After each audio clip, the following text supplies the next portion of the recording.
Okay, today we're going to be reviewing Chapter 12, Sampling and Surveys. First thing is, why do we sample in the first place? Well, this is one of the methods we use to gather data. The first that we talked about was simulation. Sampling is another, and experimentation is another, or observational study is yet another. So this will help us get information, help us gather data about some population that we want to know about. Now, if we can just ask everybody in the population or measure everybody in the population, then that would be conducting a census and we don't need to sample. So the first thing you need when you want to sample is a sampling frame. That would be a list of every subject in the population.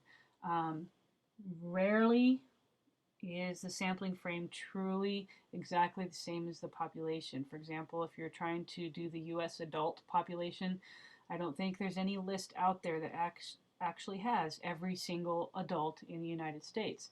You know, because every few seconds somebody else is turning 18 years old and now there's another adult, and then somebody died and now there's one less adult. And so it's a constantly changing thing. So there really isn't a truly 100% accurate sampling frame, but you want to be as careful as you can to get that sampling frame to mirror and be as exactly like the population as you possibly can. Now, if you do not sample correctly, you will end up with bias in your sample, which is not recoverable through any amount of data analysis or inference procedures. Basically, if your sample doesn't represent the population, no matter what you do with the information, you can't really apply it back to the population. Now, on the AP exam, if you're asked how a design shows bias, you don't have to know the particular vocabulary words like non-response versus response versus, the different kinds of bias that there are, so much as you need to be able to just explain the direction of bias. So for example, this sample question will likely overestimate the number of students who eat lunch at school because it was asked in the cafeteria at lunchtime. Some examples of bad sampling that you should recognize are convenience sampling, and that's just, asking or including whoever's easiest to find or easiest to reach. Voluntary response sampling, very common in the real world, but full of bias. And so that would be like watching a TV show and they say call in to vote for who should be voted off, or the Gazette.com, news website, vote on what you think about whatever the subject is in the article. That is, of course, biased because people choose to respond tend to have particularly strong opinions compared to the population as a whole, so they're not representing the population as a whole. Some examples of good sampling that you should be able to conduct are simple random sample, SRS, stratified sampling, that's where you do an SRS within each of several groups of similar individuals. So for example, all 9th graders are the same in that they're in the same grade, all 10th graders are the same in that they're in the 10th grade, so on and so forth. Or male versus female, these are all males, these are all females. So they're alike in some way within their group. Cluster sampling, you divide the population into groups that mirror the population. So instead of all 9th graders, all 10th graders, in each group, I might have 9th, 10th, 11th, 12th graders in that group, so it mirrors the population as a whole of high school students rather than a portion. So an example like that would be, let's say I want to represent student councils in the county, so I might make a list of high schools and pick 3 high schools, Coronado, Harrison, Lewis Palmer, randomly, to represent and use their student councils to represent student councils in the county. When you do that, you try to sample all individuals in the cluster. And so instead of doing, if however you were to then pick a subset of those, then you're doing what's called a multi-stage sample. So you're doing a cluster maybe combined with an SRS or a stratified or something like that.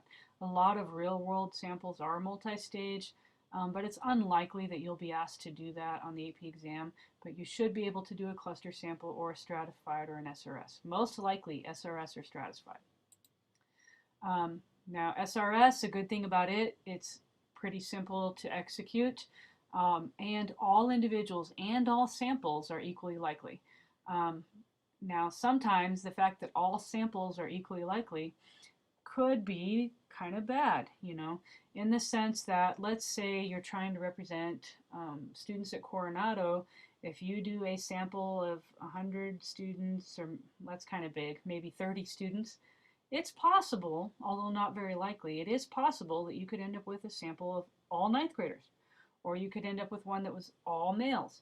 And so, your sample was randomly selected, so that was a proper design, but it might, over or underrepresent some subgroup, because any possible sample of size 30 is equally likely with any other. So stratifying is one way to help prevent that from happening. So you can, all individuals are still equally likely to be chosen, but now you're guaranteeing that you'll have, each of your strata that are important to you represented. So each of the grades, or males and females, or whatever like that. It's a little harder to execute than an SRS, maybe because it takes a little more planning and design, and maybe it's harder to track down people depending on what your strata are. Cluster sampling is popular mainly for convenience, right? If we were trying to, like on the previous slide, sample student councils in the county, if I did an SRS, I could end up with a kid on a student council in 30 different high schools, conceivably. That would be a lot of driving around and tracking down of kids. Whereas with a cluster sample, I'm only going to 3 schools. That might be a lot more manageable for me. But cluster samples are, there's a pretty good chance that they're not going to be truly representative of the population, and that some subgroups may be over or underrepresented. For example, when I chose my 3 high schools, I didn't end up with a rural high school. There are actually a lot of rural high schools in El Paso County, and so, I might have underrepresented that subgroup the way I did my cluster sampling. So let's look at example of how to do each one using this data here, which isn't real, it's just made up. Wyoming had 25,500 ninth graders, 24,800 10th graders, 22,300 11th graders, and 18,400 12th graders, for a total of 91,000 students in high school in a recent census, and there are 91 public high schools in the state. Let's say we want to do an SRS of 400 students, and then we'll also look at how to stratify and do cluster. And let's see, when we already looked at on the last set of slides how to use technology for simulation, and so the idea for a sampling would be very similar. So let's look at it with a table today. Okay, so let's say that this is one line in a random number table. Notice that it's blocked in groups of 5, not because you have to use 5-digit numbers necessarily, but it's just helping you keep track of how far you are down the line so you don't lose your place as you're going. Okay, so if I'm doing an SRS, I need 400 students from 91,000. So I need a list of the 91,000 students, and I need to assign each one a number. And let's see, 91,000 is a 5-digit number, so I'm going to do 5-digit numbers. I'll do 00001 for the first person on the list, and 91000 for the last person on the list.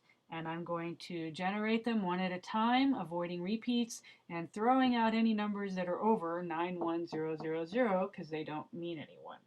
Okay. I'm also going to throw out 00000 because I want the numbers to match the numbers in my list more easily. So here would be a student, 19,223. Whatever student that is on my list, he's selected for my sample. This one, 95,034, gets thrown out because I only have 91,000 students on my list. This is student number 5,756. He's chosen. 28,713, whoever that is chosen. Here's another throw out. And I would keep doing that until I generate my list of 400 students. Now in the real world, I might need to generate a much longer list if I need 400 responses, because as we know in the real world, lots of times you can't find someone for a sample or they refuse to participate. And so you have to deal with that to make sure you have a big enough sample size, a big enough amount of data to conduct whatever inference procedures you're going to do.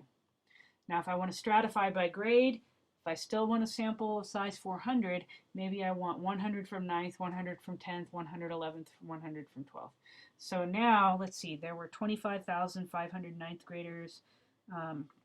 So again, I still might stick to 5-digit numbers, 00001 for the first ninth grader on the list, up to 25500 for the last ninth grader on the list, and anything over that, or 0, 0, 0, 0, 0, or any repeats would get thrown out. And then I'll do that for the ninth, and then I'll repeat, for 10th, 11th, and 12th at a different spot on the random number table. Okay, so this would be student ninth grader number 19,223. This would get thrown out because I don't have that many ninth graders. This is ninth grader number 5,756. This would get thrown out because I don't have that many ninth graders. This one would get thrown out because I don't have that many. 12,531, that would be another one from the list. This one would get thrown out because I don't have that many ninth graders. And repeat until I have 100 ninth graders.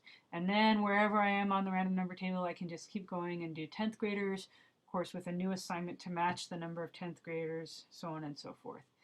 And so that's stratifying. Now cluster sampling, now I'm trying to pick whole high schools and then go out to those high schools and survey the kids. So now I have 91 high schools in the state of Wyoming. So now I really only need 2-digit numbers. So I might use 0, 1 to 9, 1 to represent the high schools listed in order somehow.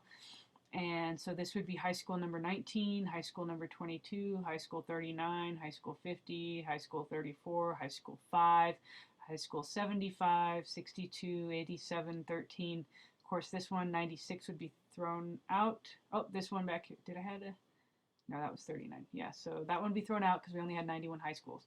Now, how many do I need? Do I need 400 clusters? No, I was trying to get a sample of size 400. Well, one high school might be enough. If I ended up with a large high school, there might be 400 students there. So if you're doing a cluster design, you might have to think about that a little bit. Am I really going to be happy with just one high school, or do I want to, maybe end up with a larger sample size just to make sure I have some different high schools? Maybe I'll end up with a bunch of small ones and have to go to several. That's something to think about with cluster design. Okay, now errors can happen even if you do cluster sampling or stratified sampling and all that correctly. One type is undercoverage. That means that your sampling frame does not perfectly equal the population, so some groups or individuals in the population end up being left out from having a chance of being selected for your sample. So for example, if your sampling frame for US adults is a list of addresses or a list of phone numbers, there might be some people who don't have phone numbers or people who don't have addresses that have been left out. Non-response is when an individual chosen declines or cannot be contacted. So maybe you generated your list of 400 students to survey, but 5 of them never show up, and then another 10 refuse to do the survey, and then another 100 never turn it in. So that's non-response bias.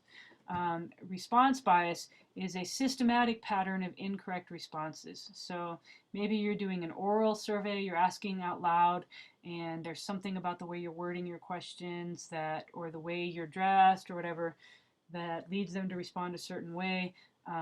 You might have bias in the wording of your questions so that it's leading them to say yes or to say no or something like that. So anything that somehow influences the way people are responding so that it's not truly representative of their true unbiased or uninfluenced opinion, then that would be response bias. Now one type of sampling that I did not mention on previous slide is systematic sampling. You might hear something about that. Systematic is kind of like SRS. All you're doing in that case is you're saying, like, I'm going to take every 10th person on the list because that would give me the right number. The one thing you have to be careful about that is you need to randomly select the first person so that everybody had a chance of being selected. So like, let's say I'm going to randomly select person between 1 and 10, and then after that I'll take every 10. Okay, so then you're saying everybody had a chance to be selected, but once I picked the first person, then it immediately determined the rest of my sample. That's still random, and that's still okay because everybody had a chance to be selected. But if you don't randomly select that first person, then systematic sampling is biased because not everybody had a chance to be selected for the sample. Okay. Now on the AP exam, when you're trying to figure out how to generate numbers, one good thing to say is, put everybody's name in a hat and pick, because that avoids a lot of the errors that can happen with tables and calculators with, I have to ignore repeats and different things like that. And that concludes our review of Chapter 12.